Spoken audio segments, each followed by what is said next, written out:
Check ball. Check ball.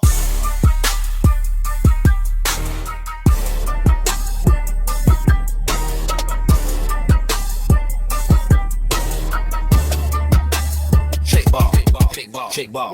Peeps, it's the Beat Chef. This is the ride. Welcome aboard. Please have a seat. Make yourselves comfortable. Buckle up for safety. Safety is important. The Mystics travel to Indiana to play the Fever. Fun game, going to be an exciting game. Last year, teams played 5 times. Mystics got the first couple. Indiana got the rest. Very entertaining games. Caitlin Clark did not play in any of those games. I'm looking forward to her playing against one of her friends, T.U.S.S.L.E, or as they like to call themselves, the twins, because people get them mistaken often because they both wear ponytails. Same kind of skin color. But my 2 favorite players going at each other. I'm going to enjoy this game. This one will be like Double Dribble. Double Dribble, the classic Nintendo game where you just go up and down the court and you're running, gunning, and scoring. So let's take a look at why.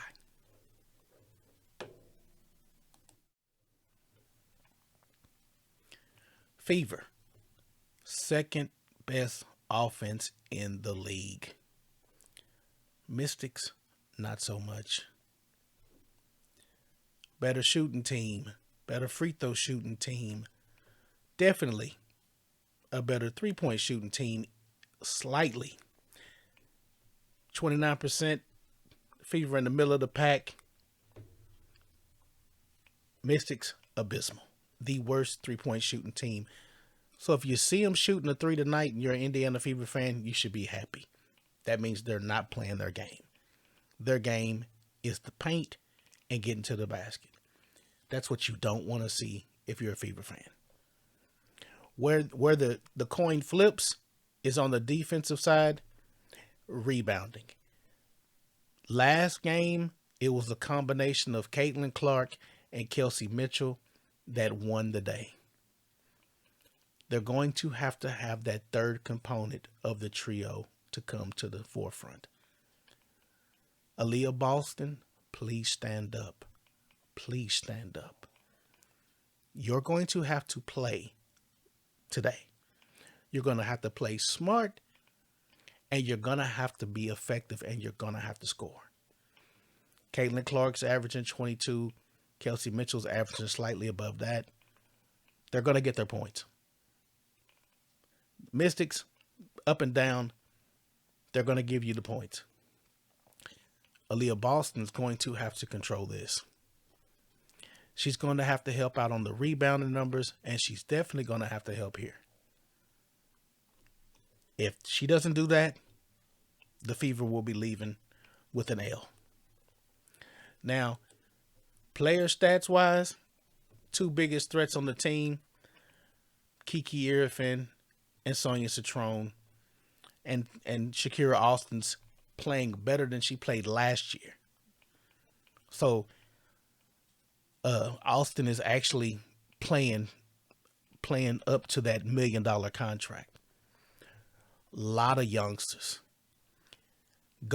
Point guard split between Georgia A. Moore and Rory Harmon, both getting about equal minutes. Both of them very pesky. Caitlin Clark's played games against Georgia Moore, so it's familiarity there. That's why I say this game's going to be fun, exciting, up and down. Cassandra Prosper, a young player that's playing on the wing now, is a foul machine. She has fouled out of both games she's played in her professional career. You got Dugalich. One thing about Dugalich, she's scrappy, but she gives up ground when you press her. So if I'm Monique Billings and I'm an Indiana Fever fan, if you force her hand, she'll give up ground and you'll get either a nice 2 to 3 foot jumper. She's not going to give up a layup, but she dang sure will give up a short jumper. Lauren Betts.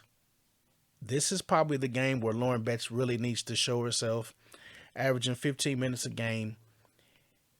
I could see them going double big in this game and causing the Fever a lot of trouble, especially if Coach Johnson really applies what they had on that tape from the Sparks.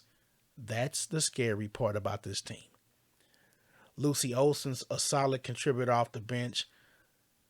Often comes in to kind of settle down the young point guards that they got. She can hit the three at a nice clip as well, shooting 50% on the season. The Fever, loaded up top. Like I said, Aaliyah Boston's going to have to bring it. 13 and a half points for $1 million player. It's not going to get it. This was alarming too when I looked at it as well. Averaging 4 fouls a game. Conditioning is critical because when you get tired, you get sloppy, you make mistakes. So pay attention to that tonight. Aaliyah Boston, foul trouble, and conditioning. To me, to be honest, if Aaliyah Boston doesn't have 20 points and play 30 minutes, the Fever lose. Period. 20 points plus. She's got to play 30 minutes. She's got to stay on the court against this team. With the height that they have, I mean, Prosper's 6'3", a legit 6'3". Duga Leach, 6'4". Bet 6'7". The smallest advantage that the Fever have in this game are the two Smurfette point guards, Amore and Harmon. Harmon is very disruptive on the defensive side. Not a playmaker as far as getting shots and gonna get buckets, but she's pesky on defense. If you've ever seen Hannah Hidalgo, Rory Harmon is of that same ilk. She's basically Hannah Hidalgo light. Very pesky on defense. This is going to be where you need to see this young lady. You're going to have to see Raven Johnson not getting that much time like they said she was going to get during the season. Averaging 8 minutes and 8.5 minutes. Got yanked last game in the third quarter when she did the two-handed foul on Kelsey Plum. But I expect it to be like it's been the last few games that they've played. It's been close. Last year, the Fever blew them out in September, but that was when the Mystics were in full tank mode. The other games have been 85, 70-ish. I could see it being both in the upper 80s and coming down to the end. The one thing about the Mystics to note, they'll get out on you early. So the first quarter, it's going to be high-paced run and gun. That second quarter, they've had lapses.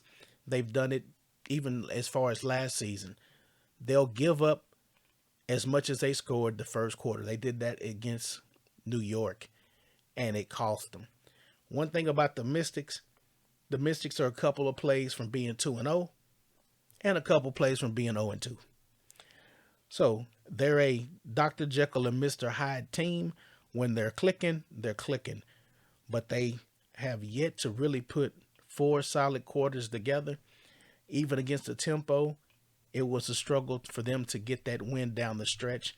And against New York, they made mental lapses and a few plays that didn't go their way that got them the L in that one. And they didn't take advantage of foul trouble with the front court of the New York Liberty. I know Coach Johnson saw that Sparks tape, and he knows what he's got to do. So if they're attacking the paint, it's going to be problems for the Fever. Monique Billings is going to have to play a little better than what she played. Going to have to at least get 12 to 13. Easy, because she's going to be going against some younger players at certain intervals in the game when Kiki steps out the game. Kiki is a problem. Leading the league, one of the lead leaguers in rebounding. So we can go to the official stats. Kiki Irifin's right behind Angel Reese at 14 rebounds a game. Caitlin Clark, the second leader in assists with 8. This is going to be a fun game. I cannot wait for this game. First time Caitlin Clark, Sonia Citrone meeting on a WNBA court to play one another. Friends, for a long time. But I look forward to being on the show with Livewire Media, Livewire Sports Media, and Nicole tonight. Tune in, watch us, check us out, jump in the chat, leave your comments on this video, like, share, and subscribe. Thank you for following me, people. And until next time, peace.